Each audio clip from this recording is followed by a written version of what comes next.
IMF ने पाकिस्तान को दूसरी किस्त रोकी। पाकिस्तानी मीडिया हैरान, पाकिस्तानी अर्थव्यवस्था कब बढ़ेगी? क्या आईएमएफ के दबाव के बिना पाकिस्तानी कभी प्रगति कर पाएंगे? पाकिस्तानी मीडिया तनाव में, भारत बहुत तेजी से बढ़ रहा है, हमारी इकोनॉमी तरक्की कर रही है या और फॉरेन एक्सचेंज रिजर्व्स आपने देखा कि 11 अरब डॉलर क्रॉस कर गए। या stock market 1 lakh point cross कर गई है। इसको अगर तरक्की नहीं कहते तो फिर किस चीज को तरक्की कहते हैं? 2 hours later. आईएमएफ की दूसरी किस्त के लिए वसूली के लिए शराइत पूरी नहीं हो सकी है। अच्छा आईएमएफ की सख्त शराइत में उसमें से बेशतर पर अमल दरामद नहीं किया जा सका है और हमारे साथ आज़ाद होने वाले ममालिक आज मुआशी एतबार से हमसे बहुत आगे निकल गए हैं, जबकि पाकिस्तान अब तक आईएमएफ के कर्ज के घेरे से बाहर नहीं आ सका। यही नहीं, अभी और सुनिए। पाकिस्तान रेलवे के इलेक्ट्रिक का 43 करोड़ का नादहिंदा निकला। तर्जुमान की इलेक्ट्रिक के मुताबिक रेलवे के मई 2024 से 43 करोड़ रुपए के बकाया जात हैं कि हर शख्स अपने बच्चों का पेट भरने की बाकायदा कोशिश करे, जिद्दोजहद में लगा हुआ है, समझ नहीं आती कि कैसे गुजारा करे। बचपन से एक ही बात सुनते आ रहा हूं, मुल्क बड़े नाजुक दौर से गुजर रहा है और ये सुनते सुनते सुनते अब तो मैं थक और सियासतदान क्या कर रहे हैं? हमेशा की तरह सियासत कर रहे हैं, लेकिन आम आदमी को अब इस सियासत से कोई गर्ज नहीं रही। दुनिया भर में लोग मेहनत करके तरक्की करते हैं, अपना सोशल स्टेटस जो है वो बढ़ाते हैं, लेकिन पाकिस्तान में क्या होता है? पाकिस्तान में आम आदमी की पहली और आखिरी तरजीह आज भी क्या है? 2 वक्त की रोटी तक महदूद है, जिसे पूरा करने के लिए उसकी पूरी कुव्वत, पूरी तवानाई, पूरी जिंदगी अगर मैं कह दूं कि सर्फ हो जाती तो गलत नहीं होगा। और उसके बावजूद कुछ लोग नाकाम ही रहते हैं। क्यों? क्योंकि आसमान को छूती जो महंगाई है उसको आम आदमी की महदूद जो आमदन है वो पूरा नहीं कर पाती है। गुर्बत जो है वो अभी भी पाकिस्तान में वर्ल्ड बैंक के हिसाब से 40% 10 करोड़ 50 लाख बच्चा, 10 करोड़ 50 लाख पाकिस्तानी खतरे गुर्बत के नीचे है। ग्रोथ हमारी अभी भी 3% से कम है। इसका मतलब है कि हर साल हमें अनएम्प्लॉयमेंट भी बढ़ा रहे हैं, बेरोज़गारी भी बहुत है, मायूसी भी बहुत है।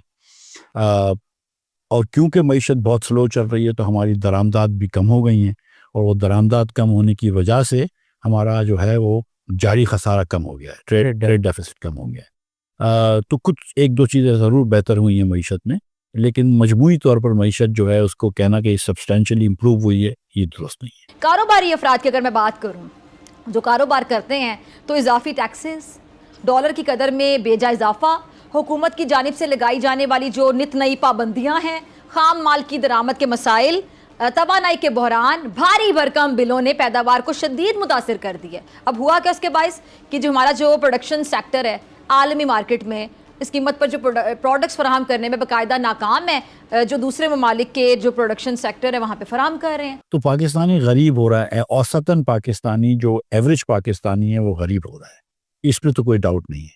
और इसी की वजह से जो है यहाँ पे एक बाहर जाने की वो बंधी हुई है, रुत लग गई है। और जो एवरेज डिस्पॉन्डेंसी पाकिस्तान में आप देख रहे हैं, जो डिसअपॉइंटमेंट देख रहे हैं, वो इसी की वजह से। देखिए हमारा ऑब्जेक्टिव होना चाहिए पाकिस्तान में क्या, अगर हम 5 से 6% ग्रोथ करते हैं ना तो 25-30 लाख नौकरियां निकलती हैं। 25-30 लाख लोग हर साल हमारी लेबर मार्केट ज्वाइन करते हैं, तो 25-30 साल नौकरी निकलेगी तो उनको आप एब्जॉर्ब कर लेंगे। 7-8% ग्रोथ करेंगे तो नौकरी ज़्यादा निकलेगी, लोग कम होंगे तो पिछले एम्प्लॉयड को भी ग्रो कर लेंगे और थोड़ी सी रियल वेजेस बढ़ना शुरू हो जाएंगी। जब आपकी ग्रोथ 3% हो रही है तो 10-12% नौकरी, 10-12 लाख नौकरियां निकल रही हैं, आ रहे हैं लड़के 25 लाख।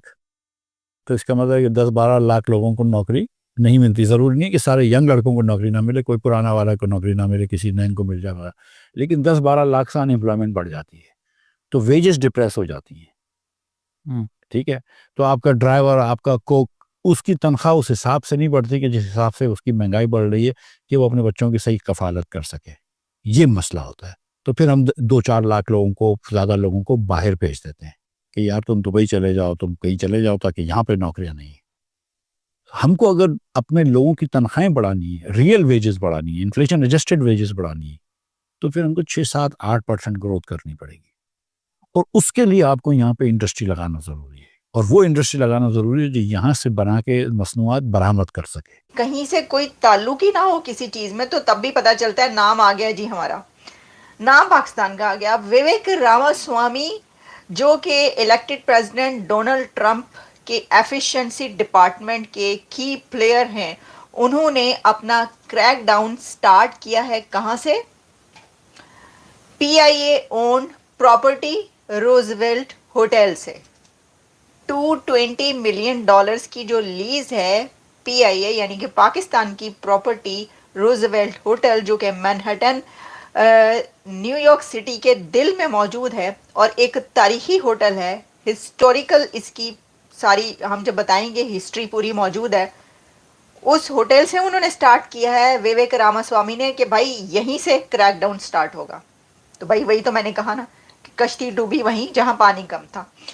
अब इसको जो है ये बड़ी बुरी खबर है पाकिस्तान के लिए और इसके ऊपर बड़ी तनकीद भी हो रही है। मैं आपको बताती हूँ इसके ऊपर जो लिखा गया, मैं देख रही थी कि क्या, पहले मैं आपको बताती हूँ कि विवेक रामास्वामी ने इसके ऊपर क्या लिखा है।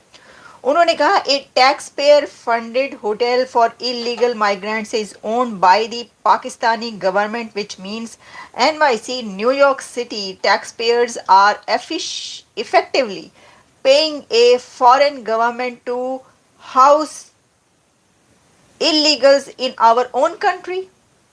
This is nuts. ये कहना उनका, उन्होंने कहा पैन ये अच्छा क्यों कहा?